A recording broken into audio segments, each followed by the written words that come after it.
My son got his ex-girlfriend pregnant. He's moving in with her, so I want a divorce and for you to get out. My mother-in-law said. Our reactions to my mother-in-law's dramatic announcement were varied.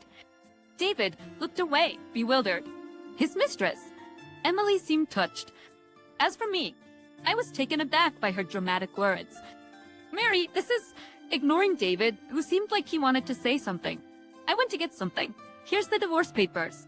I'm counting on you to take care of my husband's debts. Then I said with a smile as I handed the filled-out divorce form. Of course. I'd already filled out my part. I also showed my mother-in-law a promissory note. When? You should pay for that, my mother-in-law commanded. But I just smiled and shook my head. It's possible. It's my husband's debt, after all. Then I told her the truth. Here in my story, my mother-in-law and David turned pale. At that moment, the doorbell rang. The people who entered next were about to send them into a downward spiral. My name is Mary Smith, and I'm a 32-year-old office worker. The company I work for is run by my father. Meanwhile, my mother is a homemaker. She has a hobby of making clothes and often made various outfits like dresses for me when I was little.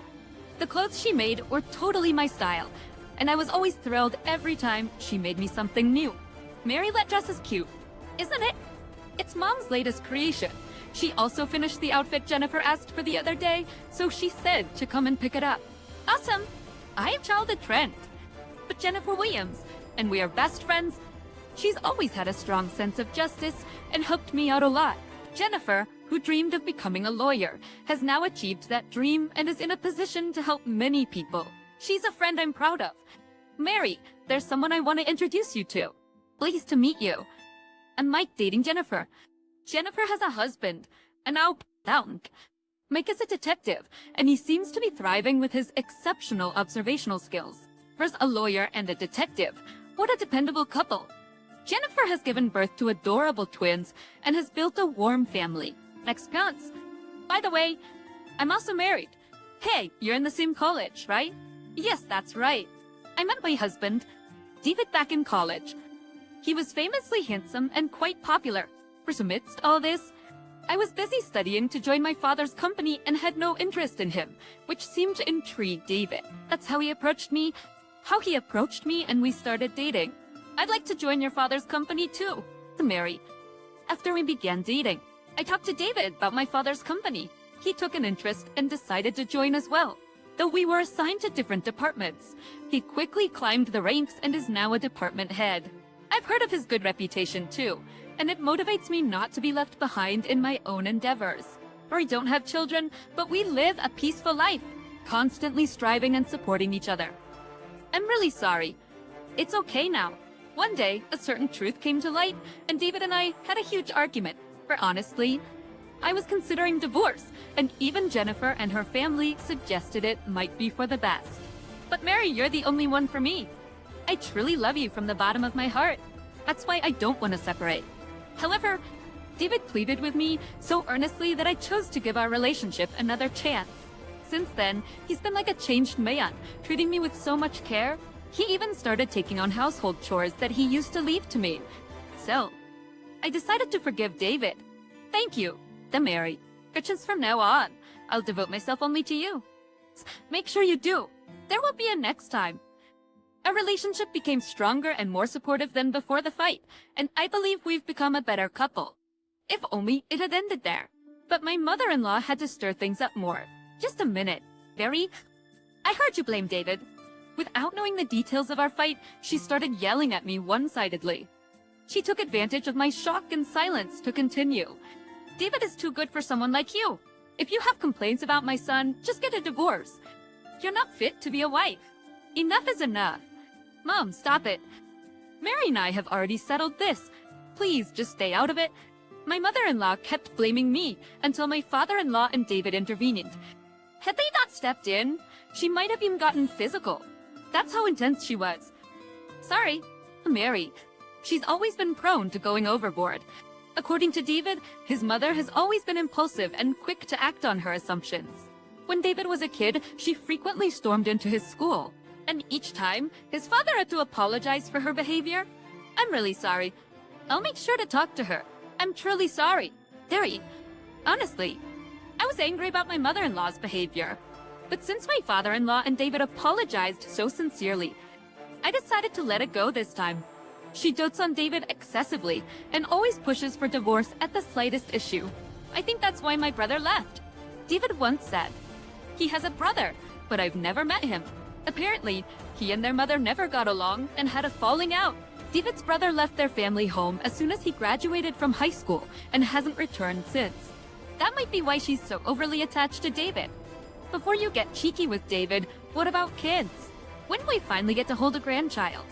I've been nagged about children until recently. It's something I'm concerned about too. I've been checked at the hospital and there's nothing wrong with me. We should probably get David checked out too. Hey, even though your dad's been keeping your mom in check, I'm getting pretty tired of this. So with David looking reluctant, I took him to the hospital for a checkup. We're still waiting for the results, but we've promised to stick together no matter what. Besides, recently my father-in-law has been keeping my mother-in-law more under control, which has made things quieter. I'm really grateful to my father-in-law. What's this? Just one day, I found a letter in our mailbox. It had no sender, just a message telling me to break up with David. Feeling creeped out, I showed it to David right away. Could it be a prank? That's past maybe. But doesn't it give you the creeps? Definitely. It's in bad taste. Maybe you should talk to Jennifer about it. Following David's suggestion, I contacted Jennifer. After I explained the situation, she immediately agreed to make time for me, so we quickly arranged to meet. Sorry to keep you waiting. Jennifer, no problem. I'll just introduce you first. When I arrived at the cafe where we were meeting, Jennifer, Mike, and another man were already there. First, she introduced the man to me. Pleased to meet you. I work with Mike as a detective. The man's name was Liam Brown, and he seemed to be Mike's colleague and friend. After the introductions, I quickly showed them the letter. What's this? No sender. That means it was directly put in your mailbox. That's malicious. Jennifer and Mike frowned upon seeing the letter, while Liam seemed to be deep in thought. Is something wrong? Well, this handwriting looks familiar. Could it be someone you know? At Mike's question, Liam responded, it might be. We decided to leave the investigation of the letter to the two detectives. After getting some advice from Jennifer, we decided to wrap up for the day. When I got home, welcome back, David. What are you doing here? I was surprised to see David at home. I hadn't expected him to be there. Did you find out anything? No, we couldn't figure out much from just that letter. Maybe you should go to your parents' house for safety. Whoever did this could escalate things. I observed David. As he spoke, he seemed to be worried about me, but his eyes were darting around nervously, which made me feel uneasy. I'll think about it. But why are you home, David? Because I was worried about you. But it's a weekday, and we should still be at work. I had discussed with my father and taken a day off. So it's odd for David to be here. Well, I was so worried I couldn't focus on work, but you said it might just be a prank. Right? David avoided my gaze. His behavior reminds me of the time we had a big fight before he acted the same way when I pressed him for answers. I'll decide about going to my parents' house after observing the situation a bit more, while ensuring my mother-in-law wouldn't find out I informed my father-in-law about everything. The letters kept coming, escalating with messages like break up with him. Quickly, just leave, you're a nuisance. You don't deserve David. I'll force you out if necessary. I took photos of each letter and reported them to Jennifer. Dad, I need your help with something. I also asked for my parents' help, moving discreetly without letting David know and juggling work. Because of this, I've been coming home later than usual, and David leaves the office before me. He's not home again. Wonder where he's going. When I got home, David wasn't there, sighing. I waited for him to return. I'm home. Welcome back. You're late again today. Yeah, well, a lot happened. David came home 2 hours later than me. His evasive eyes made me suspect something unpleasant. I sighed again to hide my irritation. Sometime later, a sad event occurred. My father-in-law passed away. You did well. He had fallen ill a while ago, and despite treatment, he passed away. I was grateful for how well he had treated me, visiting him almost daily, and I cried a lot the night he passed. But it seemed I was the only one affected. That way you handle the arrangements. Mary can handle it. I wonder how much inheritance Dad left David, and my mother-in-law left me to handle everything. Smiling as they talked about the inheritance. Even after the funeral, they left me with sorting his belongings and went out. What's this? While going through his diary, I found something. I immediately collected it and I took it to Jennifer. My father-in-law cared about me until the end. I decided to respond properly to those feelings. I began to work behind the scenes. A little while later, when things had finally settled down, my mother-in-law arrived at our house with another woman. "It's been a while," I said. I recognized the woman. She was Emily, David's ex-girlfriend. "You're David's current girlfriend?" "Yes, David is my boyfriend." David's taste has changed, hasn't it? To date someone so plain. "Hey, Emily, you and I have nothing to do with each other anymore, so back off." At that time, David and I had broken up, and he was rejecting Emily. Since then, there has been no contact from her. "Why are you two here?" David also seemed unaware they would be coming. I let them in and decided to hear them out. "Actually, I'm dating David now." "What? Team, what are you talking about?" That's when Emily revealed her affair with David. Apparently, she worked for a company that had dealings with our company. And about a year ago, David reconnected with her through business dealings. From there, the two of them entered into a physical relationship. I'm pregnant with David's child. "No, we're married. This isn't what it seems." Emily's declaration left David pale and scrambling for an explanation. I was right to him. I was completely calm. "So, what do you want?" I asked in a cold voice, which made Emily flinch. Suddenly, my mother-in-law said, "My son got his ex-girlfriend pregnant. He's moving in with her, so I want a divorce and for you to get out." Our reactions to my mother-in-law's dramatic announcement were varied. Her son, David, looked away, bewildered. His mistress, Emily, seemed touched. As for me, I was taken aback by her dramatic words. "Hutchins, Mary, this is..." And then, "Here's the divorce papers. I'm counting on you to take care of my husband's debts." Then I said with a smile, I handed the filled-out divorce form. So of course, I had already filled out my part. I also showed my mother-in-law a promissory note. "What? You should pay for that," my mother-in-law commanded. But I just smiled and shook my head. "Impossible. It's my husband's debt, after all." I told her the truth. The debt was incurred when David cheated before. In fact, this was the second time David had cheated. Previously, he got involved with a married woman and was asked to pay compensation by her husband. David had a habit of splurging on his mistresses, and due to his lavish spending, we had no savings. That's why he had to take on debt. "But Mary, you're the only one for me. I truly love you from the bottom of my heart. That's why I don't want to separate." Pleaded by him, we decided to rebuild our relationship until the debt is paid off. I've been covering our living expenses. And you might have forgotten, but this property was originally my father's and I bought it with my savings. So if anyone should leave, it's David, not me. After saying this, I took out a photo. It was a picture of David and Emily walking arm in arm. "What, you knew?" "Yes, I knew. This photo was taken by Mike and his team. Apart from investigating the letters, I'd also asked them to look into David's infidelity. Also, this was left by my father-in-law. I then presented copies of correspondence between my mother-in-law and Emily. The document revealed that Emily was having an affair with David, and my mother-in-law was supporting it. How did you get this? It was tucked in my father-in-law's diary. He knew about David's affair, and that my mother-in-law was helping, so he left this as evidence. My words turned my mother-in-law pale.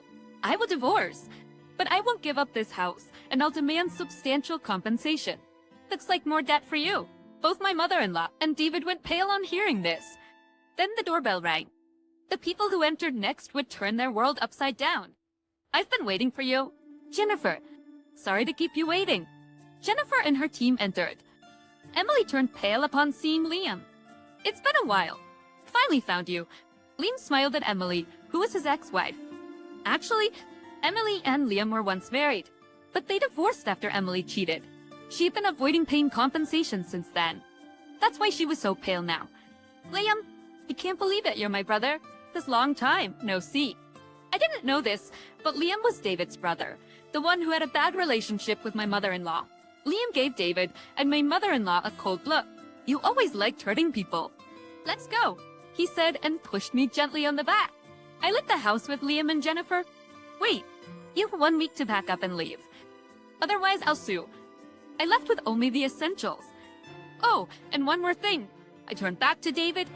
How did you get her pregnant when you're infertile? What? They were stunned by my bombshell as I left with the others for my parents' house. That was tough. Take it easy now. You can rest here. My parents warmly welcomed me, already aware of the situation. We started discussing what's next. And to think David was infertile all along. No wonder we never had children, despite being intimate. Yes, something I learned from the hospital test results. Before I could tell David about it, the letter incident happened, followed by my father-in-law's funeral, so things were too chaotic to bring it up. So, the child Emily is carrying isn't David's. And since Liam and Emily have been divorced for over a year, it's not his child either. Sounds like they're a match made in heaven.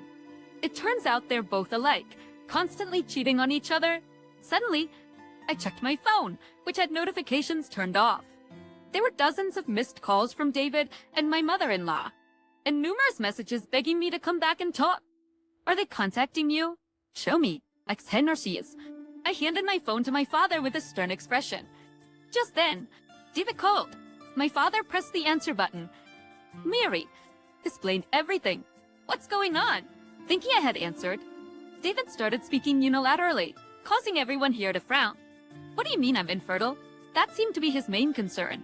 Then David continued pleading for me to let him stay in the house and insisting he had no one else but me. His words clear without needing a speakerphone left me in utter disbelief. You seem to greatly underestimate your daughter, my father said firmly. David's voice stopped abruptly. I've heard from my daughter. You've done quite a bit, haven't you? Remember your place in the company.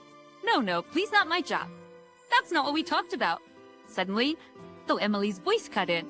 According to Emily's outburst, it seems that she chose David because he had told her he was the next company president. So I'd chosen to be the father of my child, but this makes no sense now. Does that mean the child isn't mine? You're infertile, right? Then it's probably not. Who knows who the father is anyway? I could hear David blaming Emily over the phone, and she was arguing back. Their quarrel was evident even through the call. Do something about this? Then I heard my mother-in-law's voice coming through. Then my mother took the phone from my father's hand. Hello, long time no see. Is that you, voice? My mother-in-law sounded surprised upon hearing my mother's voice. Recently, my mother had started a sewing class, and my mother-in-law was one of her students. Please, don't call me teacher anymore. I don't want someone like you as my student anymore. No way. My mother-in-law apparently respected my mother greatly. She screamed, and my mother silently ended the call and handed it back to me. Well, I guess it's time for us to leave. Right, leave everything to me. Larry, we'll make sure you get a good settlement from the divorce, Jennifer said, leaving with Mike. I thought Liam was leaving too, but he stopped and looked at me. Mary, please read this later, he said, handing me a letter. He followed Jennifer. I watched them leave and then read the letter. Or since I first saw you. It was filled with his feelings for me, which made my heart flutter. Well, not bad at all, my mother said with a laugh as she peered over my shoulder at the letter, while my father smiled wryly at our reaction. A week later, I returned to the house with Liam. Mary, you came back. Stop joking. I'm just here to get my personal belongings. David, still in the house, tried to cling to me, but I rebuffed him. It seemed only David and my mother-in-law were still squatting there. I glared at David. Didn't Jennifer tell you? I'd leave this house as soon as possible. Thanks to Jennifer's help, we had successfully divorced. Moreover, they were instructed to move out quickly as the house would be put up for sale in a month. But can't you reconsider? Don't come near her, as David tried to approach me. Liam pulled me close and shielded me. David's face contorted at Liam, holding my shoulder. You had an affair? After blaming me so much? Unfortunately, we're not dating yet. I denied David's accusation and looked at Liam. And then, I looked at Liam. We'll not plan to answer him. Really? Oh, I'm so happy. Liam smiled at my words, while David looked devastated. That's when my mother-in-law interrupted. Come awful. Poor David. You wanted this from the start, didn't you? My mother-in-law fell silent at my words, seemingly remembering how she had persistently urged me to divorce. It seems Emily is more to your liking. That's well. My mother-in-law looked away, just like her son when things went against her. I wondered how alike they were in that habit. Oh, and by the way, Jennifer has the will left by my father-in-law. What? We're opening it tomorrow, so please be at the specified place. That was the end of my tasks for the day. After this exchange, we were set to open my father-in-law's will at Jennifer's office the next day. And what was written in the will? The inheritance goes to my brother and Mary. The inheritance was left entirely to Liam and me. David's share was considered as a pre-death gift to offset his debts. Initially, my father-in-law had paid off the compensation for David's first affair, and that amount was treated as a debt that David was repaying to him. As for my mother-in-law, she had been having an affair herself, and they had divorced shortly before his death. Therefore, she had no right to claim anything. The will states that the inheritance is left to Mr. Liam and Ms. Mary, who have suffered a lot because of this and been troubled by David. That's ridiculous. This is wrong. Why the hell do my brother who left and a stranger like Mary get it? That's when Liam silenced them with a sharp rebuke. Enough. And then he unleashed his pent-up feelings on my mother-in-law. But the house. Who wouldn't want to run away from a place like that? I was basically always neglected. They wouldn't let me go to the school I wanted, and took away all my earnings from part-time jobs. My mother-in-law averted her eyes at Liam's words. All because I wouldn't listen to you? That's ridiculous. Her idea of not listening was forcing household chores on him, even interrupting his studies and homework. She was supposed to be a housewife. I resisted, yet I was still hindered from going out to play. But David had the freedom to study and play as he pleased. That's probably because David is the child of an affair partner. Liam exclaimed, causing David to gape in disbelief. He never imagined he was the product of an affair. That's precisely why I can't forgive you. I can't let Dad's precious inheritance go to you, Liam declared, and his mother's shoulders slumped in defeat. David stood there dumbfounded. Both mother and son are engaged in affairs, and the affair partner is cheating with another mare. I've never seen a family so alike. I remarked, meeting no objections. David and his mother then apparently moved to a shabby apartment. David was obviously fired from his company. He had touted himself as the future CEO, being the son-in-law of the president, taking credit for others' work. David, notorious for his affairs, had been making advances on female employees. After complaints from colleagues in the same department, he was dismissed for engaging in affairs during work hours, including with Emily. I first consulted with Jennifer and Mike on the day. David took a leave to meet Emily, so he knew about the letter's true nature before me. The mastermind behind that letter was Emily. Emily's handwriting is unique. That's how I recognized it. Emily tried to separate us, but ended up digging her own grave.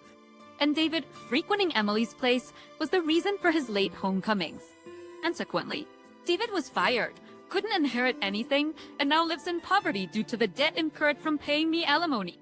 Despite all this, his mother doesn't work but spends her time with her affair partner. Despite the situation, his mother continued her affairs instead of working. As a result, David kicked her out. Mike investigated this. Liam researched Emily's situation. She'd been staying at her parents' house. I knew her parents' place, so I explained everything to them. His frank explanation led Emily's parents to take custody of the child and expel Emily. They promised to raise the child and hold Emily accountable through Liam, who mentioned that her parents were reasonable people. Emily sought David's help, but he rejected her, blaming her for his divorce from Mary. Mike and I were watching when David's mother also showed up. They had a huge fight. It seems David's mother, rejected by her affair partner, also sought help from David, leading to a fight between them. The police were called by the apartment residents, and both were taken away. As a result, David became an outcast in the apartment complex. Consequently, he had to move out and relocate to the countryside. I received a letter from David detailing these events and offering apologies. Well, it's too late now, I said, tearing the letter. I have time to worry about David now. Now back to my busy life from today. Don't push yourself too hard. I'm starting in a new department today. Actually, I was the original candidate for the next president, not David. I'm currently rotating through various departments to understand the company better. So, I don't have a formal position yet. I will take on a specific role after completing these rotations. I was really happy when the client was pleased with our work. Liam shared. His work is going well too. Recently, we started cohabiting in a new home. His detective office is nearby, and he usually gets home before me. Unlike David, Liam prepares dinner and greets me with a smile. I'm grateful for him every day. Liam has worked hard all this time. Mike told me when I decided to date Liam. He explained how much effort Liam put in after leaving home. Despite being betrayed by Emily, Liam was deeply worn out. Perhaps due to this experience, Liam empathized with my heart, also betrayed by David and his family. Now, it's my turn to be there for him. We've both had our share of hardships. Let's support each other. As I was thinking about how much Liam and I have been through together, and how we should support each other, he said exactly that. When I couldn't help but laugh in response, he looked at me with a curious expression. I was just thinking the same. When I told him that I was thinking the same thing, He also smiled and said, "Is that so? Leader, I heard through the grapevine that Emily was caught by debt collectors and taken away.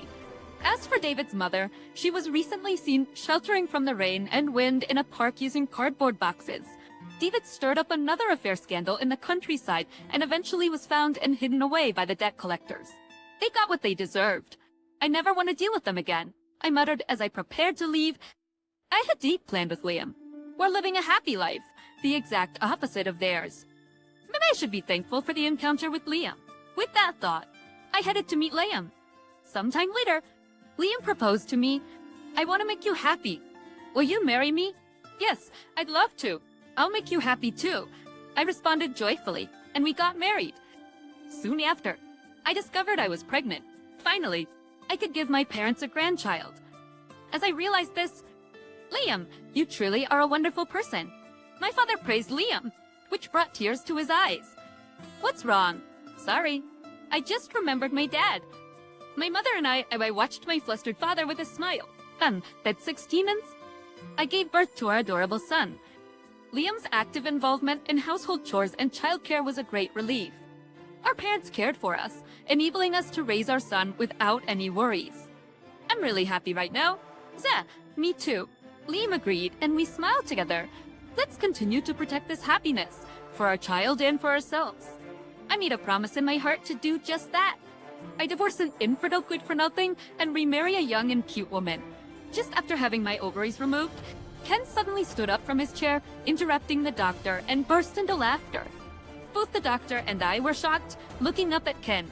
"I've already got a cute woman. I'll give birth." Saying this, Ken pulled out a divorce paper from his bag. Apparently, he had been preparing for it since I was diagnosed. Hearing this, it felt ridiculous. "Okay, glad you're understanding," said Ken, sitting back down and urging the doctor to continue. The doctor glanced at me and then started. "Actually, what?" Ken's face went pale at the doctor's shocking revelation. I looked at Ken and inwardly exclaimed, "Serves you right. My name is Emily. I'm a 35-year-old housewife. I used to work as an office assistant, but quit when I got married. As a housewife, I do chores and also sell my handicrafts online as a hobby. I met Ken at work, at our workplace with frequent drinking parties. I took care of Ken when he got drunk at a year-end party, which started it all. He invited me out for a meal to thank me, and after a few dates, he confessed. We started dating. Again, being in sales was quite a smooth talker. I was always smiling around him, and he cheered me up even on tough days. So when he proposed, I happily accepted. Planning the wedding was hard, but it was joyful. Ken's family included his parents and his brother Simon. His dad was really nice, always giving me my favorite sweets and gift cards for meals with Ken. I only met his brother Simon once, but he was very kind. His brother's wife was also very polite, and I wanted to get along with her. In contrast, his mom openly disliked me, always glaring and making snide remarks. Naturally, I didn't like her and tried to avoid meeting her as much as possible. However, Ken didn't like my attitude and kept trying to make me meet his mom. When I expressed my reluctance, he would get angry, saying, "Are you ignoring my mom?" On our anniversaries, I tried to spend time just with him, avoiding his mom. Then one day, when Ken and I went out to eat, his mom was waiting at the restaurant. I turned pale and looked at Ken. "The Brio, you invited your mom. I thought you'd be happy. You wanted it to be just us, didn't you?" It was my birthday, and I insisted on Ken. He looked annoyed, looking down at me. "How long you're gonna keep this up? Thumb's trying to get along. Acting too proud for a daughter-in-law, aren't you?" His words felt like a blow to the head. I realized he'd always thought that way, and began to tear up. "Don't cry." Oof, what a hassle. That's cruel. I was looking forward to this. "So what? You want me to send Mom away now?" Ken started yelling in frustration. At this point, if I didn't back down, it wouldn't end. I couldn't stand the stares from passers-by. "Fine, it's my fault. That's right. Now that you get it, let's go." Mom's waiting. Ken looked satisfied with my apology and forcibly took me to his mom. The rest of the evening was a nightmare. I had to sit next to his mom, listening to her endless complaints about every dish. And every time I ate, she would smirk and comment, "Emily, your upbringing seems a bit poor. Don't you know any manners? What did I do wrong?" Each time I asked what I was doing wrong, My mother-in-law just smirked without explaining anything. Ken did the same, just smirking. Ken, what am I doing wrong? Huh, you can't figure that out? That's why you're being criticized. Every time I was ridiculed, my heart shrank and I felt like crying. My long-awaited birthday was ruined. I forced myself to eat the tasteless meal. Even the cake brought by the restaurant staff seemed like it was for my mother-in-law's birthday, as she blew out the candles and took center stage. The situation didn't change until we went home, turning my birthday into the worst one ever. I couldn't calm down, and when I confronted Ken after getting home, he frowned. Can't believe you're not having fun, even though my mom came specially, and asked, but it was mostly your mom. You're so ungrateful. Ken shouted again. It lasted until the date changed, and Ken didn't calm down until morning. I'm going to sleep. Make sure the house is clean. Ken said before unilaterally ending the conversation and going to the bedroom alone. Left alone. I did the housework completely drained, since I became a full-time housewife. Ken had stopped doing any household chores. Whenever I asked for help, he would reluctantly agree, often retorting, "You call yourself a housewife." By the time we had been married for 3 years, I stopped asking, and it was settled that Ken would handle work, and now we would do all the house chores. You know, I kinda want a baby soon. Yes. Still can't make it happen? Then. I was puzzled by Ken's tone. Our physical relationship was lackluster but regular. However, Ken's words sounded like he was blaming me for not being able to conceive. Do you think it's my fault we can't have babies? What else could it be? I was angered by Ken's blunt words. I had undergone a checkup before our marriage, and there were no issues. So, if we couldn't have kids now, it was likely that Ken was the cause. I faced this thought. In the next moment, I was on the floor, rapidly, making it, "Don't joke. The problem is obviously with you." A deep voice echoed in the living room. I looked up at Ken, holding my stinging cheek. "It's your fault for not getting pregnant, and you dare blame your husband? I'll get my mom to scold you too. Get ready." Then Ken called his mom in front of me. She was coming over immediately. Ken smirked down at me. "What do you mean it's my son's fault? How dare you say that when you're being supported by him?" As soon as my mother-in-law entered our house, she slapped my cheek, the side opposite to the one Ken was stinging, and tears welled up in my eyes. Really, a woman who can't admit her faults should be returned. Is he a defective product that can't even have kids? I glared back at her, infuriated by her harsh words. Then my mother-in-law screamed at me in a shrill voice. "How dare you? Anyway, let's get tested. Once we find the cause, I'll get alimony and have you divorced." Okay, I nodded at her words. Ken seemed dissatisfied, but was persuaded by his mom to agree to the tests. We booked an appointment at the nearest hospital. On the day of the test, my mother-in-law barged into our house. She intended to accompany us for the infertility tests and hear the results together.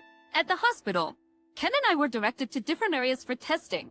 I had been declared normal in the checkup, so I was confident about this test too.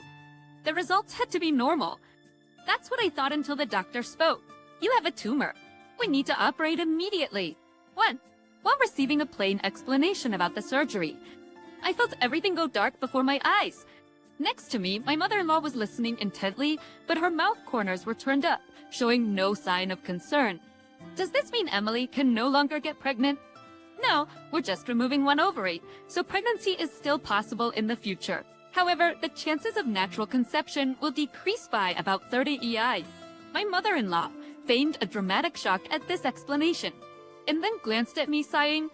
I was so looking forward to grandchildren, it's such a shame. But the surgery comes first, of course. Yes, let's begin the surgery right away. I was led to surgery, still unable to grasp the situation. Ken, after hearing the explanation from his mother, simply said, "See, it's not my fault," and went out for drinks, not even waiting to hear his own results.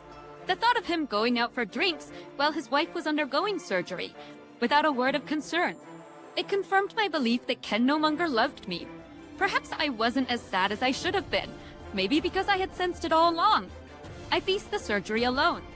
It went smoothly and was successfully completed. The wound hurt, but there seemed to be no other problems. Well, I was alone in the hospital. Ken sent me a message. It only mentioned the housework piling up, and to not forget about the insurance claim. Not a single word asking if I was okay. That message made me feel my fondness for Ken fading away. Then, during a post-surgery checkup, the doctor told me a surprising fact. The doctor had tried to inform Ken of his test results, but he didn't listen and ended the consultation. I asked the doctor not to tell him yet and to inform him during the final checkup before my discharge, with Ken present. There was no contact from Ken, no well word from my mother-in-law. Despite the uneasy atmosphere, I spent a quiet and peaceful time in the hospital. I sent a message to Ken, asking him to come only on the last day. And then the day of discharge and the final checkup arrived. Ken, unusually, came early in the morning and, while being friendly with the nurses, helped me with the discharge preparations. Thank you. Well, it's the last time after all. His words the last time caught my attention, but Ken didn't elaborate, so Ida didn't press the matter. Once everything was ready, Ken and I were led by a nurse to the doctor's office. Emily, there were no complications. Congratulations on your discharge. Thank you. I thanked the doctor. When the doctor was about to speak to Ken started saying, I divorced an infertile good-for-nothing and remarry a young and cute woman. Suddenly, Ken stood up from his chair, interrupting the doctor, and laughed loudly. Both the doctor and I were taken aback, looking up at Ken. I already have a cute woman. I'll have her give birth instead, Ken said as he pulled out a divorce form from his bag. Apparently, he'd been preparing for it since my diagnosis. Hearing this, and felt ridiculous. All right. Good that you're reasonable, Ken said, sitting down and urging the doctor to continue. The doctor glanced at me before speaking. Actually, what?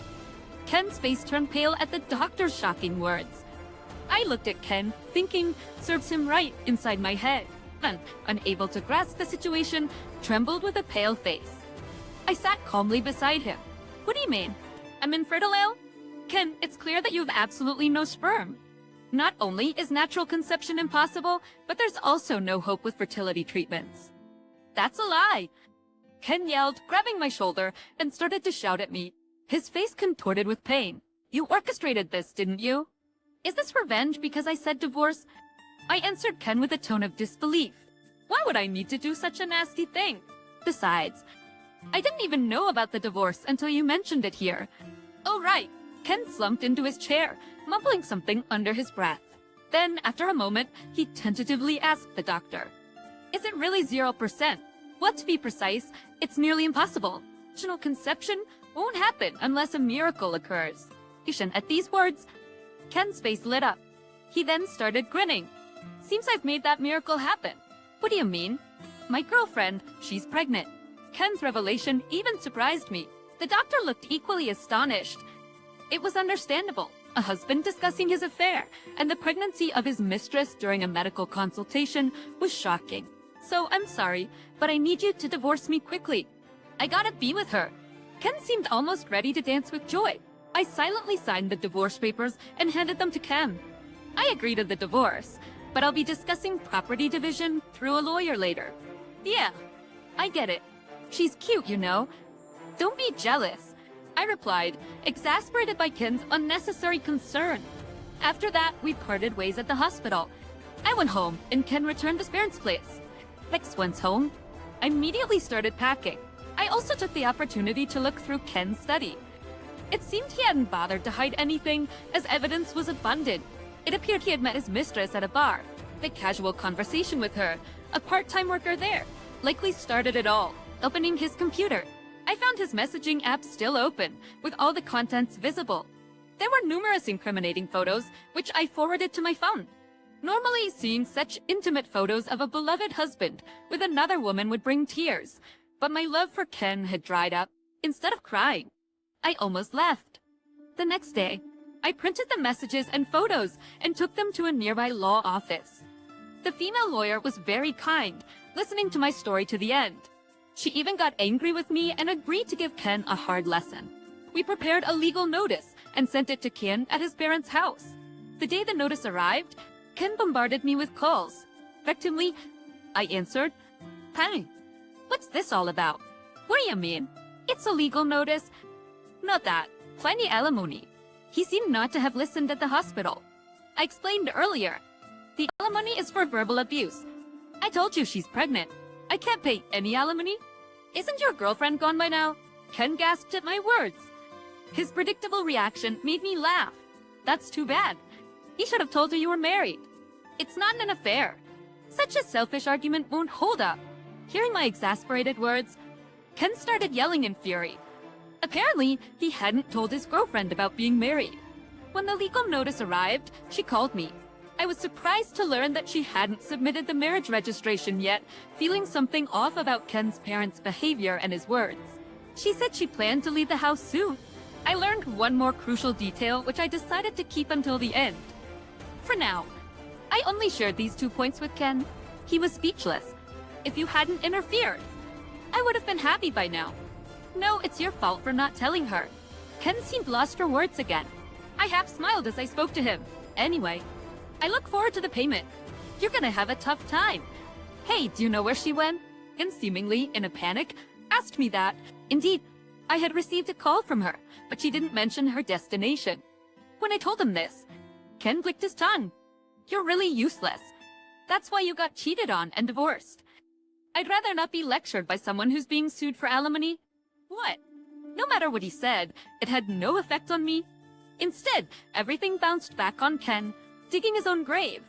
His pitiful attitude was so ridiculous that I couldn't stop laughing. Let's have a talk with our lawyers involved for now. I want your signature on the documents too. All right, I get it. Finally getting his agreement, I ended the call and lay down on bed. I knew things were about to get busy. I took a deep breath, thinking about what lay ahead. 3 days later, my lawyer and I were standing in front of Ken's parents' house. It looked more rundown than the last time I was here. Oh, you're late. But come in quickly. Ken's mother greeted us, glaring with undisguised annoyance. May we come in? Such teeth. I'm glad you're getting divorced. I could almost hear her teeth grinding as she let us in. Bitchery in the living room. Besides Ken, his brother Simon was also there. I wondered where their father was. Is your dad not here? At my question, both Ken and his mother made faces as if they had swallowed something bitter. Then Simon explained the situation. Actually, Dad got furious at Ken and divorced Mom, who was defending him. I exclaimed, looking at Ken's mother, who's avoiding my gaze, while giving her sidelong glances. Simon continued, he's staying at my place now. He's not in the best health, so he's resting at home today. He apologized for what happened to you. Emily, I always appreciated how kind your father was to me. Simon smiled and nodded at my words, then looked sternly at Ken. I don't know it come, but conversations don't go anywhere with just these two. That's why I decided to join, knowing where Simon was here. I understood.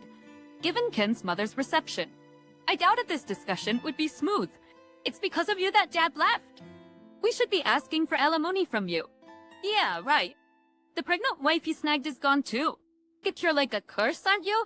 He said the ridiculous claims. Simon, the lawyer, and I exchanged glances and burst out laughing. It was Ken's mother's unreasonableness and her defense of Ken's actions that drove the father away. And the new wife left because Ken had deceived her about being married. In other words, both left because of Ken and his mother. With all due respect to you and Ken are both too quick to blame. The fault lies entirely with you two in this situation. How dare you speak like that to me? You're just a daughter-in-law. For not anymore. Boss, you're so petty. That's what I hate about you. Clem, I watched as Ken's mother ranted in fury and responded calmly. Ken just looked back and forth between us, helpless. Has he always been this pathetic? I felt nothing but disappointment. You can say something for yourself. Then stay out of this. I'll handle it. You don't have to pay her anything. As Ken's mother defended him as he hid behind her. Pathetic for a 35-year-old. I glared at Ken, who had quieted down at his mother's words. So bold, and yet in front of your mom, you can't say anything. I hated that mama's boy part of you. I'm not a mama's boy. Finally responding.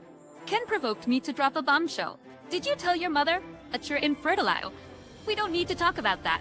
But that's where it all started. Shut up. Seeing Ken's panicked reaction, I realized he hadn't told his mother. I laid out the medical reports in front of her. Her face went pale as she looked at them. What is this? This is wrong. Sure, they said it's difficult for me, but she got pregnant, so it's not impossible. She looked relieved at Ken's words, and then turned a triumphant face towards me. What are you misunderstanding?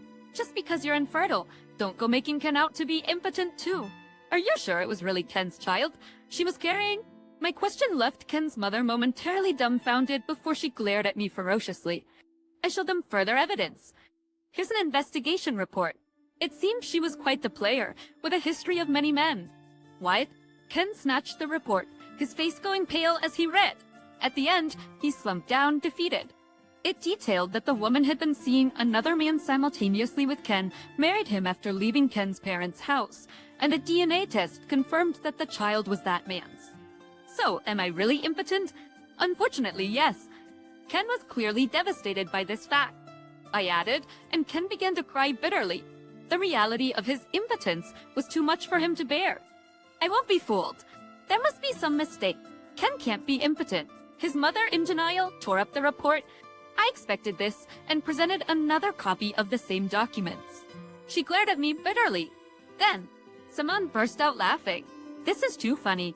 My brother, always looking down on me, turns out to be impotent. Hey, Simon laughed heartily, looking at Ken. Then showed him his smartphone. I've 2 kids already. Ed knew about them, but I never told Mom since we were estranged. I have grandchildren. Why didn't you tell me? Ken's mother leaned in, her eyes sparkling. Simon looked at her coldly. We cut ties, remember? You haven't forgotten what you did to my wife, have you? Simon recounted everything his mother had done to his wife. Originally a high school classmate, his wife, raised by a single parent, had constantly been criticized by Ken's mother. After the marriage, the criticism only worsened, pressuring her about children. When she became pregnant, she confessed to Simon. He immediately confronted his mother and moved out, leading to their estrangement. I just wanted to toughen her up a bit. She was always so fragile. I was drawn to her kindness. Don't meddle in unnecessary things. Amidst all this, Simon sighed heavily. I never wanted to attend Ken's wedding in the first place. But Dad said Emily was a good person. Emily is a good person. I thought maybe Ken would change, but in the end, he just hurt her. I've grown up. I went to a better university and earned more than you. Ken's boastful attitude looked utterly ridiculous. Simon looked at him with pity. You don't know where I work, do you? You only went to a college, probably some small company, right? Assis Heinz to Retribution. I'm the president of company, Simon said, handing Ken his business card. He handed me one too, and I was surprised. I know this company. You're the president, Simon. Meanwhile, Ken was frozen, staring at the card. No wonder Simon's company made the custom suits Ken always wore. Simon, you have so much money. You can easily pay Ken's alimony. Or you're his brother, help him out. No way. I won't pay a dime. And Emily wouldn't be satisfied with that. Of course not. I'll be getting it directly from him, I stated firmly. Ken slumped in defeat. I smiled at him as he looked up at me with a pleading gaze. I was wrong. Thanks, Emily. Let's start over, okay? Thank you for everything so far. But there's no way I would reconsider, not even if the world turned upside down. No, Ken was truly defeated now, slumping further. I placed the alimony agreement in front of him and had him sign it. Thank you for the alimony payments in advance. And with this, we're done. But perhaps we'll never meet again. There were no further responses from Ken's mother or him. Simon and I left Ken and his mother behind and exited their house. A month later, Ken paid me the entire alimony in one lump sum. Apparently, his mother had sold some land to raise the funds. The land was where their family home had stood, and now Ken and his mother were living together in an old apartment near their workplace. After selling the land, half of the money went to Ken's father, and his mother had almost nothing left after paying the alimony. She was going around telling her friends that I swindled money from her, but those who knew her character didn't take her seriously. Ken was dismissed from his job due to his increasingly unkempt appearance and frequent tardiness and absences. He had never been great at work, but his previously neat appearance and somewhat aggressive approach had been in his favor. Now without his cleanliness, his assertiveness became a liability, and he couldn't produce results. After being fired, Ken has been juggling part-time jobs, but his personality prevents them from lasting long. His mother is also working to make ends meet, but like Ken, she's not holding down jobs for long. Simon and his wife are expecting their 3rd child this year. Ken's father is looking forward to the birth of another grandchild and has been actively helping out Simon's wife and taking care of the grandchildren, becoming more active than he was while living at the family home. He's even been traveling with them, building a very good relationship. Simon and his wife's kids are very affectionate and doting on me. As for me, I'm now employed at Simon's company. My skills in handicrafts came in handy, and I'm in charge of decorations for a new line of children's suits. It's a responsible and slightly nerve-wracking job, but very rewarding and enjoyable. Also, I recently started dating a man I met there. He's very kind and gets along well with Simon. They were high school classmates, and he's close to Simon's wife too, often joining us for meals at their house. I've told him about my ovary removal and the slightly reduced chances of natural conception, along with the reasons for my divorce. He's heard it all and says he doesn't mind, wanting to spend time with me more than anything. We share common interests in reading and handicrafts, and spending time together doing these things has become our weekend routine. He's even mentioned introducing me to his parents soon, which has me nervous. I'm currently making some handicrafts as a gift for them. Emily, can you do the rose decoration? Sure. Despite the hustle and bustle, life is fun and fulfilling. I'm looking forward to a happy life filled with things and people I love. I'm gonna remarry a young and cute wife, Tom exclaimed, gazing lovingly at Emily's belly. I feel sorry for Nancy, but there's already a child in Emily's belly. I want her to divorce me, he said, seemingly intoxicated with his own words. My mother-in-law nodded in agreement. That's for the best. Nancy is older than Tom, always busy with work, and hardly pays any attention to him. In contrast, Emily is young, obedient, and cute. We'll soon have a grandchild, too, my mother-in-law said, showing an unpleasant smile. Then, turning to me, she spitefully said, the second hand should get divorced and disappear. My father-in-law also agreed, nodding along. I sighed at this ridiculous parade. Maybe it's time to speak up. What? I'm single, though. Tom's mother looked stunned. I won't let them forget. I had received something from Tom before. It was. My name is Nancy West, 33 years old. I work for a multinational corporation. I live with my younger husband, Tom, and his parents. Some might find it surprising that we live together in these times, but there's a reason for it. To save up for a down payment on a condo, Tom suggested we live with his parents for a while. It's just for a short time, so it should be fine. I saw it. That was a mistake. I'm not liked by my in-laws, especially my mother-in-law. The reason being, I'm 5 years older than Tom. Class B counts. I earn a higher salary than Tom, who works in public service. My mother-in-law probably doesn't think highly of that. It was evident from her everyday comments and behavior. Don't you kids yet? You're already over 30, you should hurry up, she would say rudely. And every time I came home late from work, she'd make snide remarks.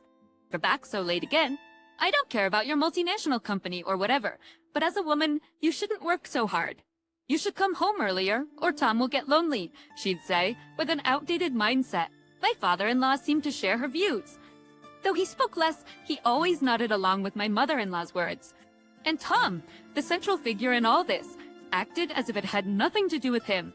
Once, we had a big fight. That night, a drunken Tom gave me something.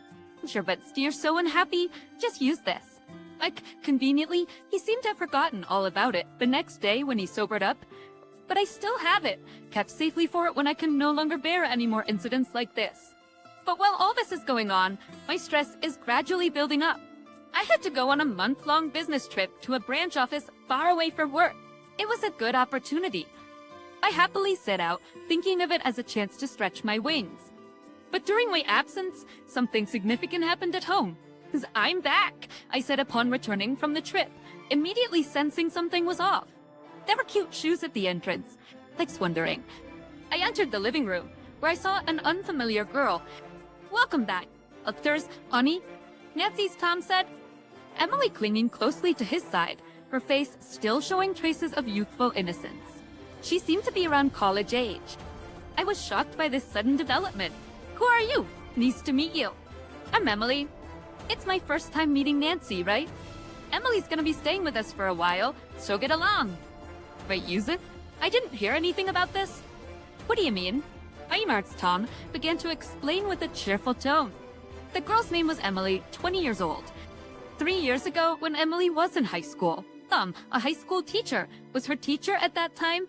And at that time, Emily's family was going through a rough patch due to her parents' discord. She often confided in Tom, who showed her kindness and understanding. As graduation approached, Emily, wishing to leave home, was introduced by Tom to a company with a dormitory. After high school, she took a job there. However, she faced harassment at work and was forced to resign. With no job, she had to leave the dormitory and was unable to return to her troubled home. She turned to Tom for help, asking to stay until she found another job. You can't just decide this while I'm away. You're married and a high school teacher at that. What if rumors start flying about you letting a girl live here? It was an emergency. And if anyone sees, we can just say she's a relative. No big deal. I was appalled by his excuses. Don't your parents find this odd? She's just staying for a little while, right? Having a young and cute girl around will brighten up the house.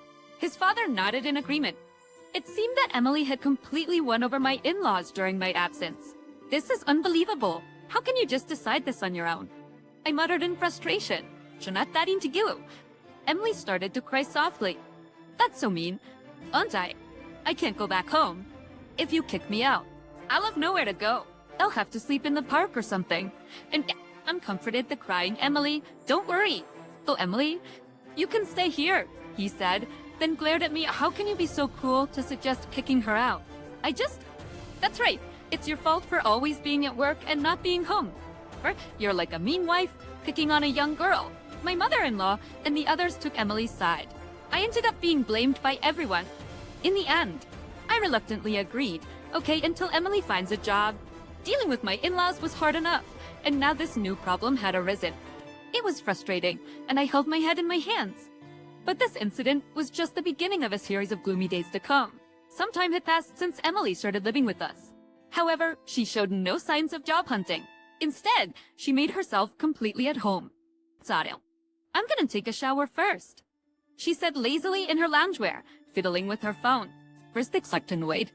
I admonished her. "Shouldn't you show a bit of restraint? And could you stop calling me auntie? No scary." Tom helped me. Emily ran to Tom for protection. "Nancy, don't sweat the small stuff. To a 20-year-old Emily, you're definitely an auntie." Tom defended her as if it were the most natural thing. "It's always like this. Whenever I complain, I'm met with responses like, 'Emily is still young,' or 'you need to be more understanding.' Arguing only leads to fights, so lately, I've been trying to ignore it altogether, but it doesn't stop my irritation." Emily acts as if Tom being married doesn't matter to her, almost like she thinks he's her boyfriend. She calls him Tommy and is overly affectionate with him. Maybe that was how they interacted when she was a high school student, but things are different now. In the 3 years since, Emily has become an adult, and Tom is a married man. It's excessive and inappropriate. Any person with common sense wouldn't even think of staying in a married man's house. Complaining to Tom about Emily is pointless. And my in-laws are no help either. My mother-in-law seems to prefer Emily, who occasionally helps out around the house, over me, who is always busy with work. Emily only helps with chores when my mother-in-law is watching. So she's completely convinced that Emily is a good girl. Unlike our daughter-in-law, who's always busy with work and neglects household chores. Emily is obedient and cute, my mother-in-law would say. My father-in-law is also smitten with young and cute Emily. I've reached my limit of tolerance. Something needs to be done about this situation.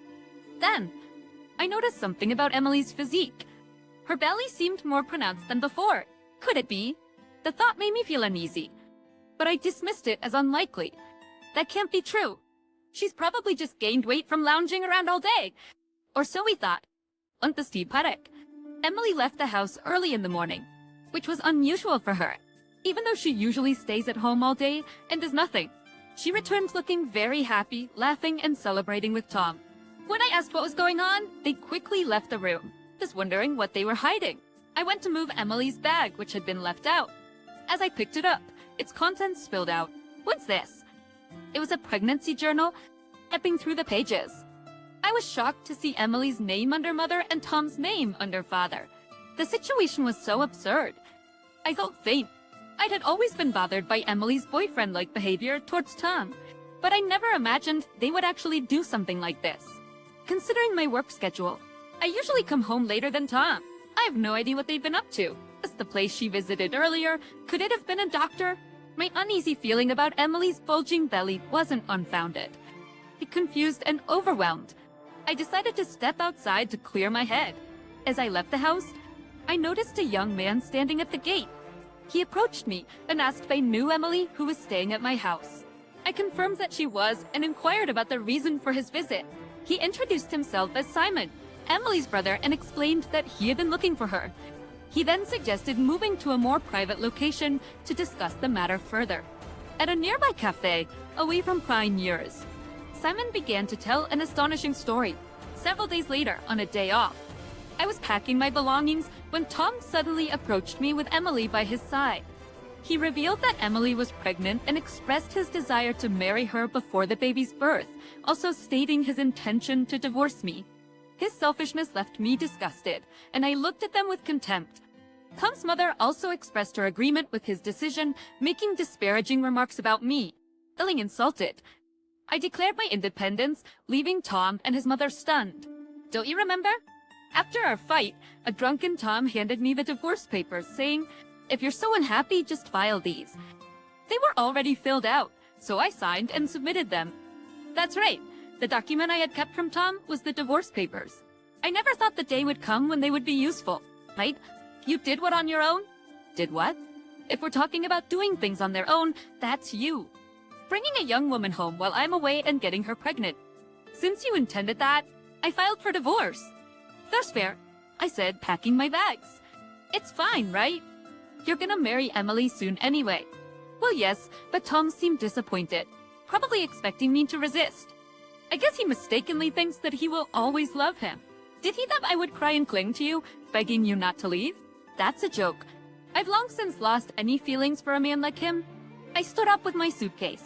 Vishnukli as Emily's belly, I said, "You sure moved fast. Is there a reason you're rushing the marriage? Like running away from something?" Emily's face tensed. What do you mean? Never mind. Just remember, I can still claim alimony even after the divorce. Zashno prahapya sure you both pay up, I said with a smile, heading towards the hallway. That's Chibastions, and Emily followed me. What do you mean by alimony? Of course. I will. Your affair happened while we were still married. Have the money ready. Emily protested. It's your fault for ignoring Tom and going on business trips. Don't blame us for his loss of interest. Emily's reasoning was as selfish as Tom's, but it was useless to argue. Emily, that kind of logic won't work. I'll be going through a lawyer, so respond properly. Even if you do that, we won't, I said, interrupting her words. You can't just run away from this, right? Emily's face changed color. How do you know about that? I smiled slyly. Someone wanted to see you today. Your future will be in their hands. Who's that? I opened the front door, and there stood Simon. Simon? Why are you here? I've been looking for you. Emily, Simon said, glaring at her with anger. The truth Simon had shared was shocking. Emily's family wasn't dysfunctional. She had caused trouble since her teenage years, involving boys. She stole friends' boyfriends, cheated, and got into so much trouble that she was even picked up by the police for staying out late with men. A girl who lost her boyfriend comes to her house to yell at her. She was a constant source of problems, and her family was fed up with it. Because of this, it seems that she felt uncomfortable at home. This is clearly her self-inflicted. Despite all this, Emily blamed her parents, claiming their supposed discord made home unbearable and spread these lies around. Tom was just one of the many she had deceived. After getting a job, her family's relief was short-lived. Her bad habits continued, even involving herself with a married man at work and getting sued. Emily had been sued by multiple wives of the married men she was involved with, all demanding alimony. But she ignored all these alimony claims, and even in the lawsuits, pretending they didn't exist. Eventually, her wages were garnished. Naturally, her misconduct became known to the higher-ups at her company. Seen as a troublemaker, disrupting the workplace, Emily was fired. Without a job, she had to leave the company's dormitory. She was in a bind. Returning home would bring trouble and family lectures. It seemed she decided to seek refuge somewhere else, unfortunately choosing Tom, her high school teacher who used to lend a sympathetic ear. I explained my situation to Simon, as Emily's brother. I told him about the troubles caused by Emily staying at our house, and that she was pregnant with my husband's child. Simon wasn't surprised, saying this seemed like something Emily would do. She was probably looking for a safe place to avoid alimony and saw me, the wife, as an obstacle.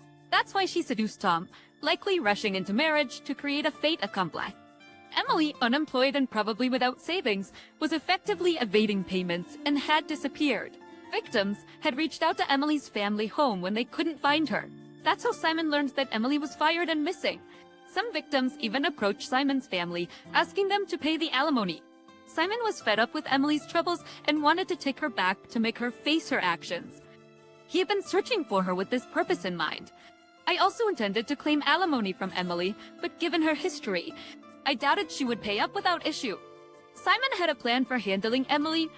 We decided to join forces for our mutual benefit, so I left Emily's future in Simon's hands. I had other problems to deal with, Tom and my in-laws. Even if Emily left, not everything would be resolved. Tom cheated on me during my absence, and my in-laws, who had belittled me even before Emily's arrival, did nothing to support me. And there was the issue of living with my in-laws, initially intended only until we saved enough for a condo. Enough for a condo down payment. Fortunately, I didn't have children with Tom, so I decided now was the time to divorce. I remembered the divorce papers Tom handed me during a fight and immediately filed them. I'd already confirmed that I could claim alimony even after divorce. Tom was visibly shocked when he heard the truth, mumbling in disbelief. My in-laws, hearing the commotion, came in. Simon explained the whole situation. Everything I've just said is true. Emily must be held accountable for her actions. Emily, is this true? You told us you left your job because of harassment. Was that a lie? Really? Emily was taken aback, her escape routes exposed, and her misdeeds brought to light. Tell us the truth. It's upon hearing those words, she blurted out the truth. Okay, it's true. But that's all in the past. Those men took things too seriously. It was just fun. I don't need to pay alimony. It's annoying how they keep bothering me about it. We're getting married, right? Tommy, if you pay, this will all be over. Emily proposed desperately. But Tom's attitude changed. Emily, that's a bit much. It's your mess with other men. Why should I pay for that? He said, suddenly concerned about potentially bearing the cost. My mother-in-law, once fond of Emily, now looked disheartened. Look, Emily is young and lacks common sense. That's why I said Nancy, though older, is more reliable. She stated, a complete turnaround from her previous stance. I wanted to call out her hypocrisy, but restrained myself. Maybe we should put the remarriage talk on hold. I'm getting fused. What about the baby? Muli shouts. I sighed. Emily, you brought this on yourself. Pay back the alimony. I'll be claiming mine too. You might have taken it lightly, but now you'll understand the gravity of destroying a family. Learn from this and reflect. I said firmly. Emily was speechless, sweating, and visibly shaking. Then, suddenly, she clutched her stomach and doubled over in pain. At first, I thought Emily was just acting, but it became apparent she was genuinely in pain. Something might have happened to the baby.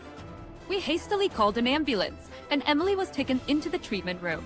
Simon, who received an explanation from the doctor, relayed the information to us in the waiting room.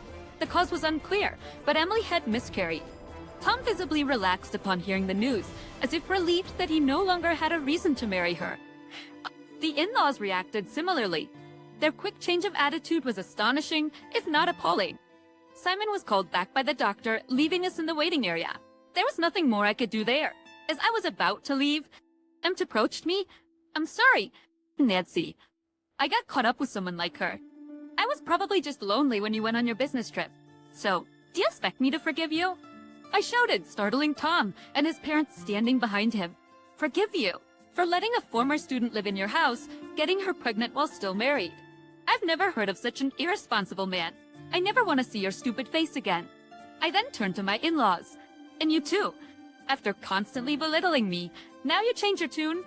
You're the worst, lacking any sense of decency or shame. They were left speechless by my outburst. Frig up. I swiftly left the hospital to return to my parents' house, trying to calm my boiling anger. Inch later, I learned Emily was taken back to her family home by Simon after her discharge. Her parents were furious. The stress Simon and his parents had endured cleaning up Emily's messes over the years was immeasurable. As Simon had previously mentioned, Emily's future had already been decided. She would work at a small, isolated hotel on a remote island owned by a relative. This was to prevent her from disappearing again, as under the watchful eye of family members, her salary would be strictly managed to pay off her numerous alimony debts. The remote location, surrounded by sea, made it difficult for her to escape, and she would have almost no money for personal use or entertainment. Emily was to work there until all her debts were paid off. Rumors spread that a married high school teacher had brought a girl into his home. parents looked at him disdainfully, and the school received numerous complaints amid relentless criticism and social media backlash. Tom's mental health deteriorated. He inevitably resigned, and the rumors reached the neighborhood, and ended up being unemployed. Cared for by his parents? What pitiful. I couldn't muster any sympathy. They should try to become decent people at least. As for me, I'm currently overseas, managing a new branch office project for my company. My days are busy, and I barely remember being married. I'll likely never meet those. I feel utterly liberated. Now, I just want to enjoy my freedom. And I can't help but smile at the thought. I got a call from the police saying my daughter was in an accident and had been rushed to the hospital. When I told my mother-in-law about it, just as she was about to leave for a trip, she said, "I don't care about that failure of a granddaughter. Just don't mess up my trip." Her unexpected words left me completely shocked. Why did she dislike my daughter so much? 3 days later, when my mother-in-law came back from her trip, it seemed like she didn't care about my daughter at all. In fact, she was even humming happily about delivering souvenirs to her beloved niece. But she didn't know the real whereabouts of that niece. When I opened up and told her a certain truth, she accused me of making up stories and went berserk. Still, I calmly continued to tell her the truth. Then, my daughter revealed a truth that no one knew. As a result, my mother-in-law's remaining years took an unbelievable turn. I'm in my late 30s and married. I met my husband, who's in the same age group as me, through mutual friends. I wanted to keep working after getting married, and he supported my dream to juggle work and parenting. As promised, I managed to work almost until I gave birth. Thanks to my husband's support, I was able to achieve goals at work, and my daughter grew up well. Recently, she's shown interest in cooking and often helps me when I'm off work. Our family of 3 wasn't exactly the typical household, but we were making it work, and I thought we were content. However, when my daughter turned 11, my father-in-law passed away. It was colon cancer. My father-in-law was the type to endure pain silently, and by the time he sought medical help, it was too late. It seems the doctor advised him to live without regrets, but he passed away so quickly that there was no time for any action. We were all absent-minded by the sudden loss of my father-in-law. My husband, worried about his mother, suggested we bring her to live with us. I thought it would be more reassuring to have my mother-in-law at home rather than leaving my daughter alone. Besides, I couldn't possibly refuse my husband's request after he had always respected mine. So we took in my mother-in-law and demolished the old family home to sell the land. The money earned from this was invested for my mother-in-law's future, something we had agreed upon with my sister-in-law. However, living with my mother-in-law was fraught with tension from the start. At my job, the rule is to finish work on time without overtime. But paperwork and deadlines at the end of the month often meant staying late. Dinner during these times was usually something quick, like frozen meals. Sometimes, my daughter would prepare stew or curry, but I never asked her to prepare dinner. Asked her to prepare dinner regularly since she also wanted to play with her friends. My husband had no complaints. Such end-of-month dinners were common in our house. But my mother-in-law did not approve. "You're neglecting our growing daughter's development. You're being lazy and managing your husband's health with these easy meals." She even went as far as to suggest that I was intentionally ruining my own health with high-calorie meals. At first, I would apologize and take a humble approach, but after 6 months, I started feeling resentful. I wouldn't mind if my mother-in-law prepared dinner. Mom works just like Dad, so it's not fair to criticize her for the meals. If it's okay for Dad, why isn't it okay for Mom? It seems that at school, they're teaching about gender equality and to stop the mindset of, because you're a woman or because you're a man. And my daughter pointed out how wrong her grandmother's way of thinking was. Previously, she would say, "It's okay, Mom, you're busy," but now she's confidently questioning and willing to listen to my mother-in-law's views too. My husband and I were touched to see our daughter's growth, but it seemed to bother my mother-in-law. My mother-in-law started to dislike my daughter for speaking her mind. She called my daughter a failure and useless, preferring only her niece of the same age. Whenever my mother-in-law spoke ill of my daughter, she did it loud enough for her to hear, which deeply hurt her. My daughter spent some time cooped up in her room, feeling really down. It's been a year since we began living with my mother-in-law, but our relationship is still at an impasse with no sign of improvement. My daughter avoids being alone with her grandmother, and my mother-in-law blames me, saying, "You're at fault for raising such an unaffectionate daughter. The cause is all on you. Although I felt a deep dislike for my mother-in-law, the fact that she didn't linger around the house and often spent time out using the money my father-in-law left behind was the only saving grace. She usually said she was going out for tea with friends and would be back at a certain time. So I just watched the clock and told myself to endure until then. One day, she began packing a brand new suitcase. It was filled with clothes and cosmetics, and I thought she might finally be leaving our home. Turned out, she was actually going on a spa trip with her friends. The plan seemed to have been made suddenly, and she babbled on about rushing to buy the suitcase, sharing details I didn't ask for. My mother-in-law's sudden outings like this, especially when she would be away for a few days, were a welcome respite for our family. I was all set to happily see her off, thinking, please, go ahead and enjoy yourself. However, at that time, I was growing increasingly anxious because my daughter hadn't returned home even though it was past the time she was supposed to. She should have been home early from school that day. I always told her to come home first before going out to play. It seemed unlikely that my daughter would leave a message with my mother-in-law, but there was a chance she might have contacted her without my knowledge. I asked my mother-in-law if there was any message from my daughter. Maybe she's tired of pretending to be a daughter who understands you and has run off somewhere. She said something to stoke my anxiety and then laughed creepily. Recently, I had learned to ignore my mother-in-law's snide remarks, but this time she was not only targeting me but also my daughter, so I couldn't hold back and retorted. Really enjoy irritating others, don't you? Keep up this attitude, and no one will be there to help when you're in trouble. Me in trouble? That'll never happen. How dare you talk back to your elder, such a cheeky woman? It's because she copies this behavior from you that I dislike my granddaughter. She has no charm. Charmless? That would be you. There's nothing worse than a bitter old person. I responded, feeling annoyed inside. Just then, the house phone rang. I shifted my focus and answered, only to hear from the police that my daughter had been in an accident. In a panic, I informed my mother-in-law, who was getting ready to leave for her spa trip. But she just said, I don't care about that good-for-nothing granddaughter, and left for her trip. I tried contacting her multiple times, but couldn't reach her until she returned home 3 days later. As soon as she got back from her spa trip, she started pulling out several souvenirs from her travel bag, cheerfully saying she bought them for her niece and was going to deliver them right away. She cheerfully mentioned that she had bought lots of gifts for her niece and was about to go deliver them. After getting ready to visit her niece, my mother-in-law, in a buoyant mood, called my sister-in-law. Considering she had been informed about my daughter's accident before her trip, shouldn't she at least inquire about the follow-up? It seemed as though my daughter didn't exist in her world, leaving me speechless. If only my mother-in-law had asked about my daughter, it would have been easier to convey an important truth. I missed the opportunity to tell her a crucial truth that she needed to know. Free oblivious to my turmoil, my mother-in-law kept trying to call my sister-in-law, but couldn't get through, which she found odd. Strange, she's not answering her cell or home phone. I then told her the reason. 3 days ago, your granddaughter passed away. My mother-in-law raised her voice, disbelieving the news. You're just saying this to harass me, aren't you?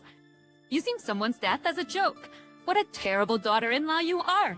I insisted again that it was no harassment. Niece had indeed died in an accident. My mother-in-law refused to believe it, saying she was told my daughter was the one in the accident. Indeed, my daughter had an accident and fractured a bone, but her life was not in danger. That day, after school ended early, my daughter and a few friends, including my niece, stopped by a park.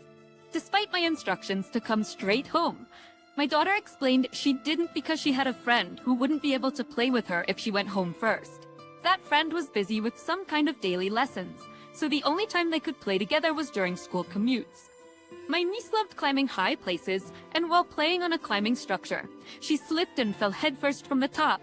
Passers-by in the park kindly called an ambulance, but she was unconscious from a bad fall.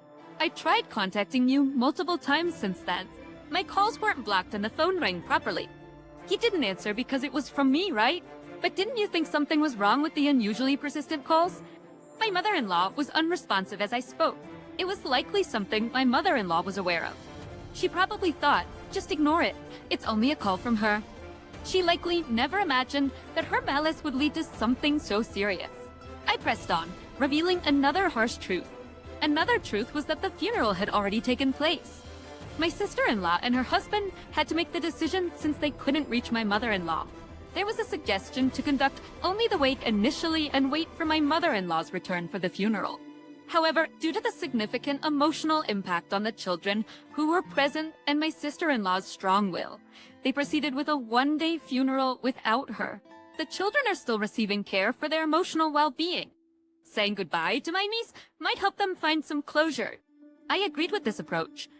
My sister-in-law was beginning to feel angry at my mother-in-law for stubbornly ignoring my attempts to contact her. My sister-in-law, clinging to my niece's body, wept, saying that my mother-in-law only showed affection when it suited her and was useless when truly needed. She was partly driven by despair, questioning why she should even allow such a person to attend the funeral. As I told this to my mother-in-law, she yelled, "Quiet! Stop making up stories. I hadn't heard anything from my daughter. Just because your daughter is disliked, do you need to concoct such elaborate tales?" My mother-in-law seemed determined to believe it was all a fabrication on my part. Explained that given her current mental state, my sister-in-law likely couldn't muster the energy to answer the phone. My husband had mentioned that my sister-in-law's husband was devotedly by her side. Devotedly by her side, my sister-in-law's smartphone became unusable after she dropped it, in shock upon being informed of her niece's death. Given her current state, I doubt she has the capacity to think about getting it repaired. Furthermore, she probably never wants to see my mother-in-law again.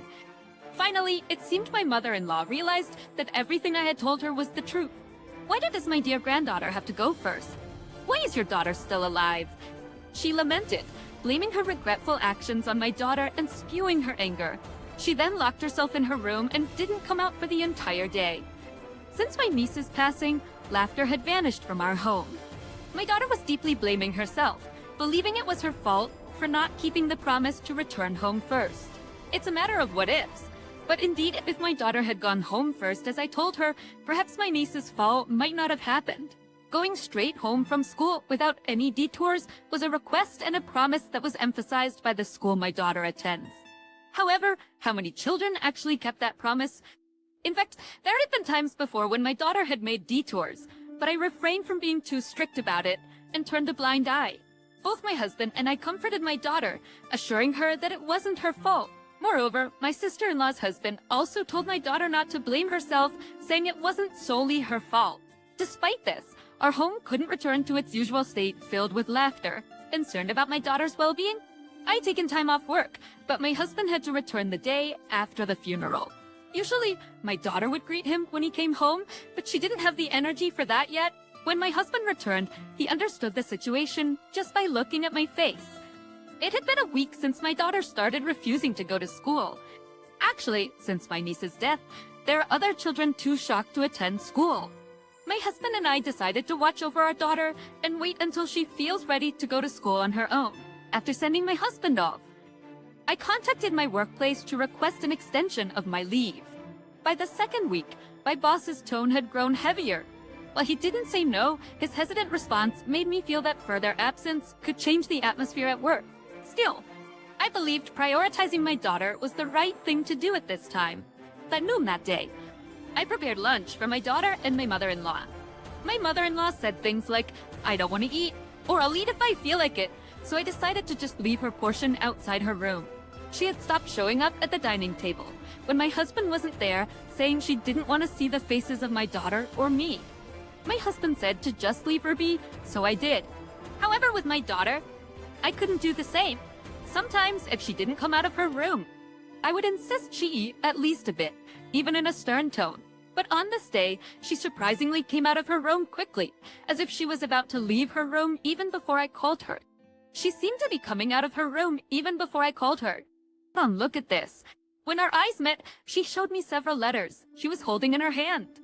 In her hand, she held several letters, which she found in the pocket of a pair of pants in her closet. My daughter used to favor wearing pants, but recently, inspired by her favorite model, she preferred skirts or shorts. That's why she hadn't noticed the letters before. She asked me to read them. The sender of the letters was my niece, who had passed away. My relationship with my sister-in-law was neither particularly close nor distant. We maintained a comfortable distance.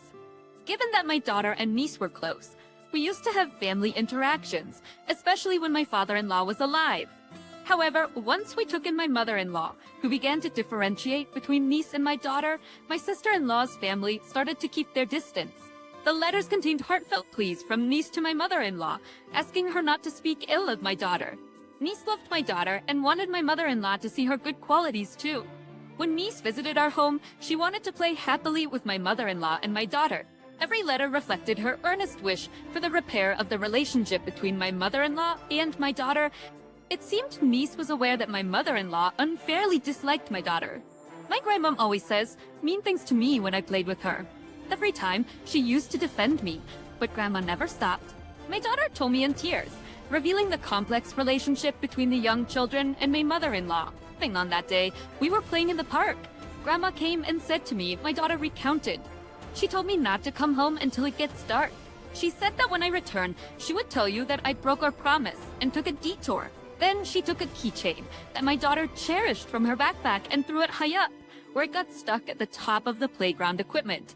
My daughter, who is afraid of heights, couldn't retrieve it, so my niece climbed up to get it, leading to the accident. My daughter, trying not to worry me, had been silently enduring harassment from my mother-in-law and confiding in niece about it. My niece had been greatly distressed by the situation. If I remember correctly, on the day of my daughter's accident, my mother-in-law had suddenly decided to go on a spade trip. She must have seen the girls on their detour and played a childish prank. Moreover, my daughter also apologized for lying about how she fractured her bone. Initially, she said it happened while playing with a ball. I had believed her explanation, thinking it was just a sprained finger since she was absorbed in playing and felt only a little pain. But in reality, it was a fracture caused when she was pushed while trying to protect her backpack from my mother-in-law. As my daughter opened up about this, my husband returned from work, asking if it was true. He'd left work early, worried about our daughter. As we were about to go inside, it seemed my mother-in-law had overheard the conversation about niece's letters from outside. My husband was disheartened that such things had happened without us knowing and grew angry at my mother-in-law's cruel and selfish behavior. It's hard to say, but niece's fall might have been initiated by my mother-in-law's petty harassment. My sister-in-law probably knew the truth. Witnesses aren't limited to just the children. Someone who's walking by called for help and might have seen my mother-in-law's malicious actions and reported the cause of the accident to the police. Being the victim's mother, she had the right to know and likely learn the truth after demanding answers.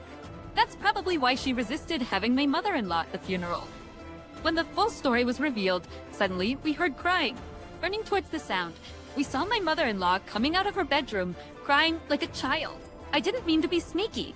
I just came out to use the bathroom and heard you talking about my deceased granddaughter, so I got curious. My mother-in-law hadn't known that niece felt that way. She said she couldn't keep moping around for niece's sake. She needed to move forward and live longer for her. Approaching my daughter, she said, "From now on, I will show you affection too. After all, you're the child my dear granddaughter sacrificed herself to save." Her words seemed very off, so I thought it was risky to react hastily and chose not to. My husband scolded her, saying niece and our daughter are not her dress-up dolls. His analogy made me realize something. My mother-in-law's way of doting on niece was like a child cherishing a dress-up doll. She would dress her in clothes of her own liking, give her things she thought would make her happy, and then insist on her happiness. She was sad that her precious doll was broken. But while my daughter may not compare to that cherished doll, she seemed to think having her is better than having no doll at all. Fictions. Grandma, you know that people who have passed away don't come back, right? There's no such thing as a substitute for someone who's gone. Next life, you know, is a unique existence. A priest who read the Bible taught me that. Grandma, you've lived longer and know so much, but you don't understand the value of a person's life. Then my daughter added this. Niece lives on in our hearts. So maybe she should try to get along with her grandmother to fulfill niece's wish. But she definitely doesn't want to be loved as a replacement for niece. After that, the whole family found out that my mother-in-law's childish behavior led to niece's tragic accident, isolating her completely. My daughter seemed to understand the essence of life and death. I come to think of it, I was greatly comforted by the priest's sermon as well. People who came to my niece's funeral must have been comforted just like my daughter and me. The priest was very kind and spoke in a way that even young children could understand. Later, my husband decided to end the living arrangement with my mother-in-law and arranged for her to move into a nursing home. She resisted, saying it was too early to be called elderly. My husband firmly told his mother-in-law that she needed to leave our home. He said she could do as she pleased afterwards, but she shouldn't expect any financial support from us, except for expenses related to moving into a nursing home. When he stated he wouldn't provide financial aid for anything else, she begged him to reconsider, pleading that she would change her ways and not to kick her out of the house.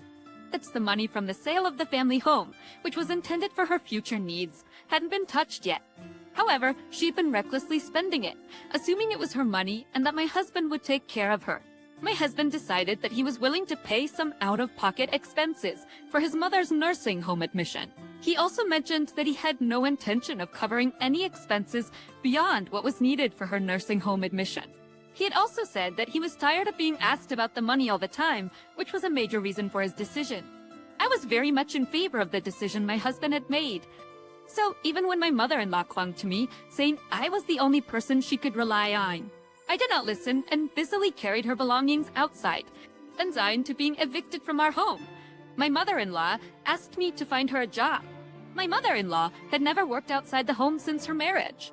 She believed that a woman's happiness lies in getting married, having children, and raising them. Honestly, I couldn't think of any job that would suit someone with such point of views. However, a contact of mine was looking for good personnel. I introduced her, though I doubted she would fit in, especially as she had been fussing about not being treated as an old person. Despite her previous desperate pleas to my husband and me, my mother-in-law's attitude completely changed once she secured a job. I don't need your help. I'm still young, and I'll do well in this new environment and prove you wrong. Despite her grand statements, my mother-in-law gave up just 3 days into her new job. Please, let me come back home. I can't handle it. That place is like hell. I can't stay there for a minute. Mother-in-law, do you remember the agreement we made? For the sake of the person who referred you, you promised to work there for at least 6 months, right? Giving up in just 3 days is embarrassing for an adult, isn't it? Since my mother-in-law insisted she wasn't old yet, I had arranged for her a job as a helper in a nursing home. I knew from acquaintances that it was a tough, dirty, and smelly job with high turnover. As a helper, she'd have to do a lot of menial tasks. My mother-in-law complained, I just can't handle excreting. I knew this job wasn't suitable for her, and partially I arranged it to teach her a lesson, so this outcome was expected. I couldn't help but laugh when my mother-in-law behaved exactly as I had imagined. She was furious, saying it's wrong to laugh at someone's misfortune, but after all the mental distress she had caused, it seemed only natural that her actions would catch up with her. I ended the call with her and blocked her number. After that, there were no more calls from her. I've heard reports that my mother-in-law quietly slipped away from the nursing home I had arranged for her. Occasionally, I've spotted an elderly woman resembling my mother-in-law. She roams around carrying 3 paper bags, her hair unkempt, oddly wearing a winter coat despite it being early summer. Emitting a foul smell, she causes people to keep their distance. I thought our eyes met briefly, but I quickly averted my gaze and left. The entire family acts as if she doesn't exist. And we're no different. I've heard that my sister-in-law is gradually regaining her loveliness. I hope she'll return to society slowly and without pressure. My daughter has started going to school on her will, and is now playing with friends again. I've returned to work, managing both home and job without any strain. We've promised to live our lives to the fullest for my niece's sake. Home's been in an accident. Dad, hurry back home? I heard my daughter Emily's raspy voice from afar. That makes sense, as it's just a recording from a voice recorder. Even though I'm on a business trip, I packed a bag for my husband, who didn't bother to prepare his own, along with his clothes and daily necessities. I slipped in the voice recorder. I hid it in a pocket inside the bag, making sure it wouldn't be easily found. As Emily's voice played, it sounded distant and of poor quality, as if she's sitting next to a carelessly tossed bag. In contrast, my husband's words were crystal clear. Why do I have to come back? I don't care if she dies or not. Feeling a cold sweat break out, I quietly covered my mouth. I felt like if I didn't, I might scream. His words were chilling, emotionless. Our marriage was already strained, and our relationship with our daughter was hardly smooth. But still, I never thought he would wish for my accidental death. When my husband returned from his trip, he probably thought he'd come back to an empty house, thinking I was dead and only our daughter was waiting at home. That's why he looked pale when he saw me playing the voice recorder, Streer is watching his trembling reaction. I smiled warmly. What's wrong? You look like you've seen a ghost. My name is Susan, a 45-year-old homemaker. My husband, John, is 48 and works at a company. We met 19 years ago through a mutual acquaintance.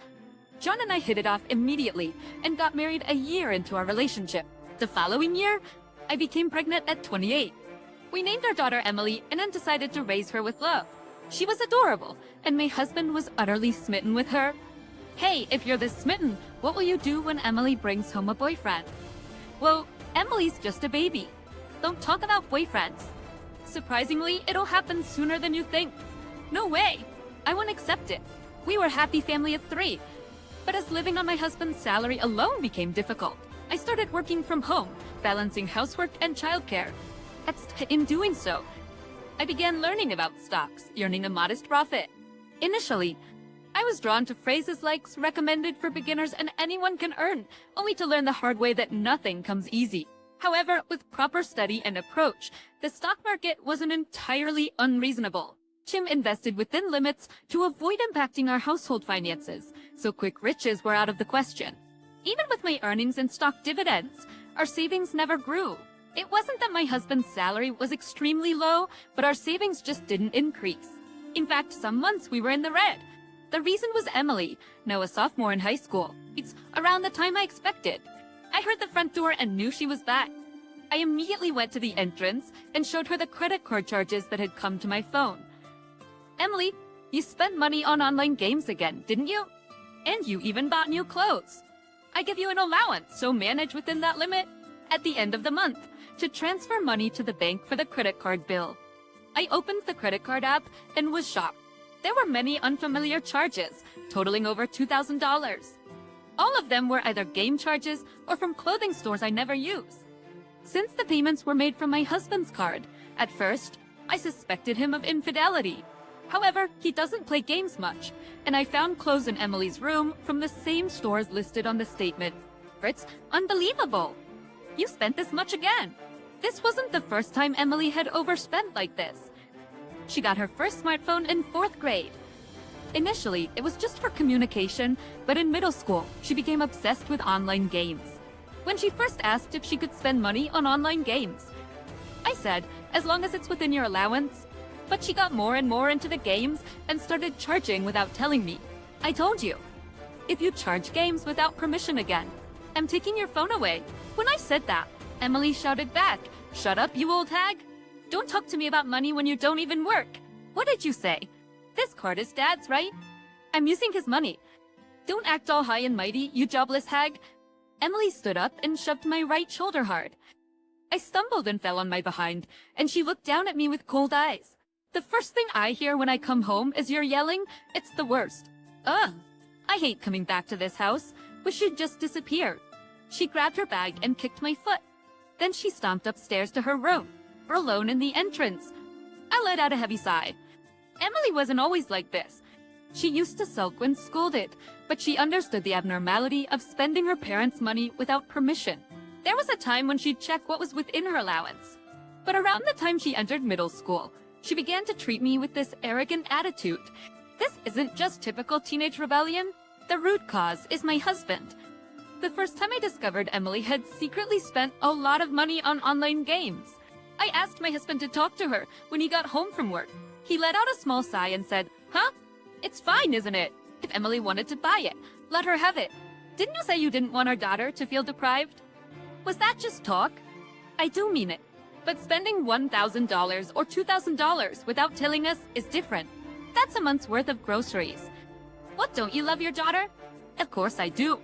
That's why we need to teach her the right way to use money. As I tried to continue my argument, my husband clicked his tongue and said, "Stop it. I come home tired from work, and your nagging is just exhausting. You used your phone for the payment, right?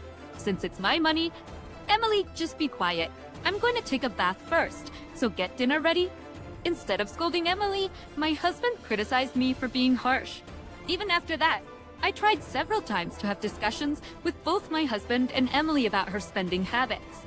But my husband always said, "It's my money, so it's fine," never showing any sign of scolding her. Naturally, Emily grew closer to him, sweetly calling him daddy and snuggling up to him. In contrast, she began treating me with disrespect, calling me your old hag, which is inexcusable even considering her teenage rebellion. But my husband knew that if Emily kept spending money recklessly, it would strain our finances. He started to blame me for it. Do you even realize that you're a homemaker because of me? Get a job and contribute to the household. My husband said, blaming our financial struggles on me not working.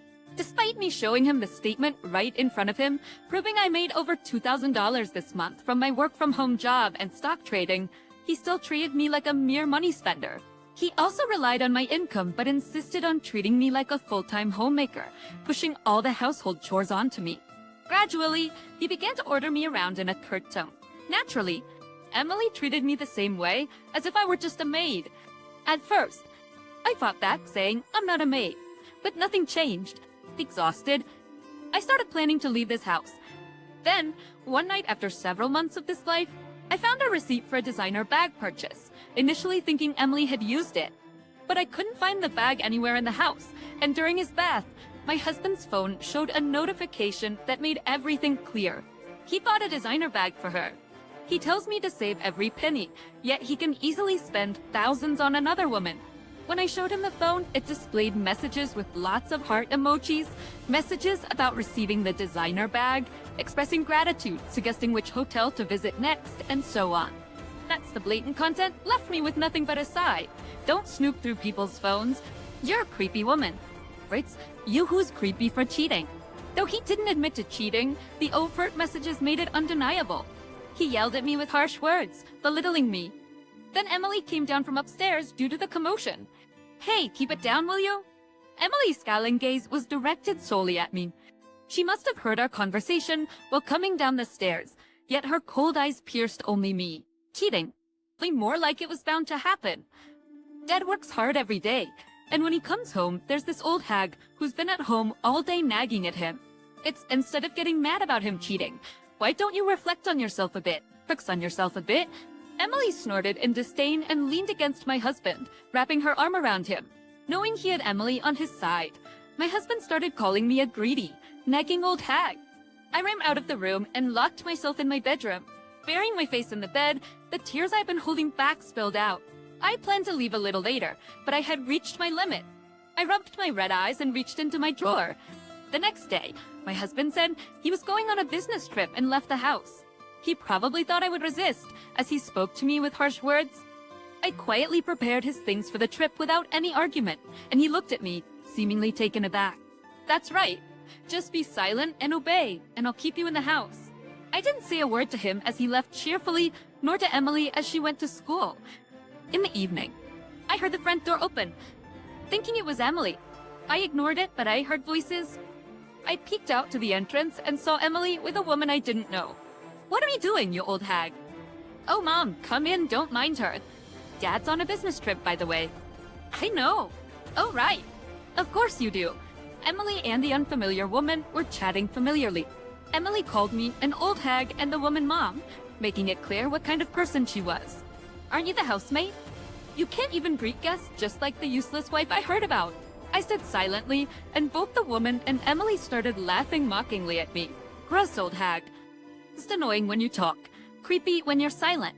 Why are you so mad that I love Mom so much? Emily interpreted my silence as she pleased and kept insulting me. The woman gently hugged her shoulder and laughed. Look, Emily isn't to blame. Oh, I'm Jessica, a colleague of John's from his work. Looks unlike you. I can do basic greetings. Jessica, my husband's affair partner, made a point to introduce herself to me. However, her words had no impact on me at that moment. All that remained in my mind was the presence of my daughter and this unknown woman in my house. Say something, will you? Can she really not speak? I continued to stare in silence. Their discomfort grew, and they began to insult me freely, after a few minutes of enduring their taunts. Hey, Mom, let's just leave this old hag and go have some fun. Sure. That's Emily. Let's go out for dinner tonight. Seemingly hesitant to push past me as I stood silently in front of the living room door. They left the house together, chatting and laughing about where to go and what to eat. As Jessica closed the door, she gave me a triumphant look. Emily, perhaps finding me creepy, frowned and slammed the door behind her. Finally, I let out a sigh. Emily's return had delayed my departure, but it was better than them entering the house while I was still there. I had hidden a bag in the living room, packing everything I needed to leave this house. As I checked its contents and began packing them into my suitcase, my phone, which had been silent for a long time, began to ring. It was the ringtone I set for Emily, a sound I hadn't heard in years. Watching it, unsure if it would stop, the call finally ended after a minute or two. But almost immediately, it began to ring again. I pressed the answer button, and a high-pitched voice came through. "Hey, you old hag. Call Dad and tell him Mom's in trouble." He cut off my call. I silently hung up the phone. The phone rang again, but I turned it off to silence the noise. The room fell quiet. After about 5 minutes, I turned the phone back on and found dozens of missed calls. She must have been calling and hanging up repeatedly in that short time. Seemingly giving up, my phone remained silent. I needed to make one final move. I sent texts to both my parents and John's relatives. The next evening, John returned home in a good mood, calling out cheerfully at the entrance. "I'm home," but what greeted him were the sounds of rushed footsteps and Emily's crying. "Ah, you idiot. Why did you ignore my calls?" John looked bewildered as Emily screamed through her tears. Before he could ask what was wrong, another voice echoed. "Dad, it's urgent." "Mom's been in a serious accident. Bumped him to the hospital now." It was Emily's voice. The Emily standing in front of John was too distraught to speak coherently. His eyes finally met mine, standing silently in front of the living room door. "Oh, you no way. Why should I care if she dies?"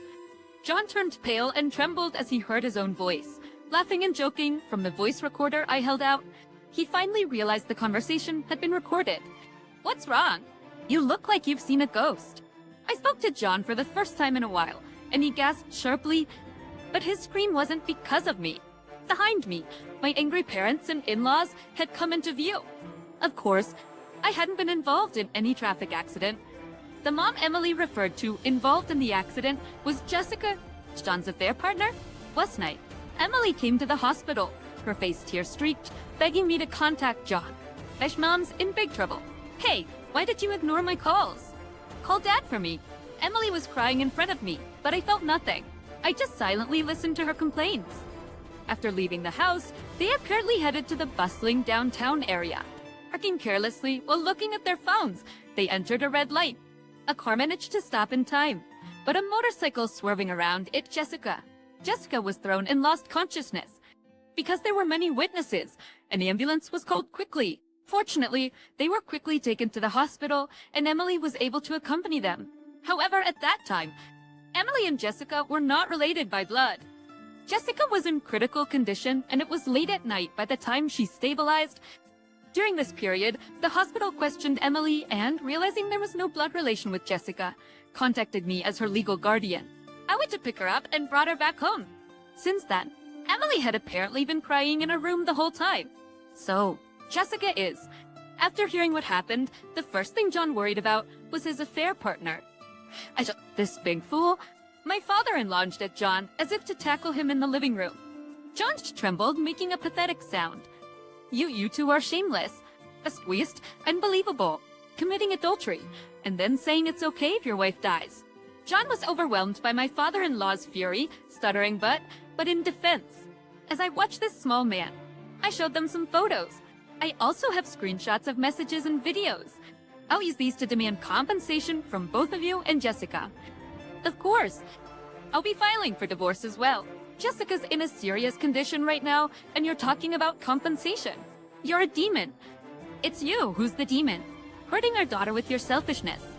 As I demanded a divorce, John turned red with anger and yelled at me, but he quickly started whimpering and apologizing when confronted by my father's anger.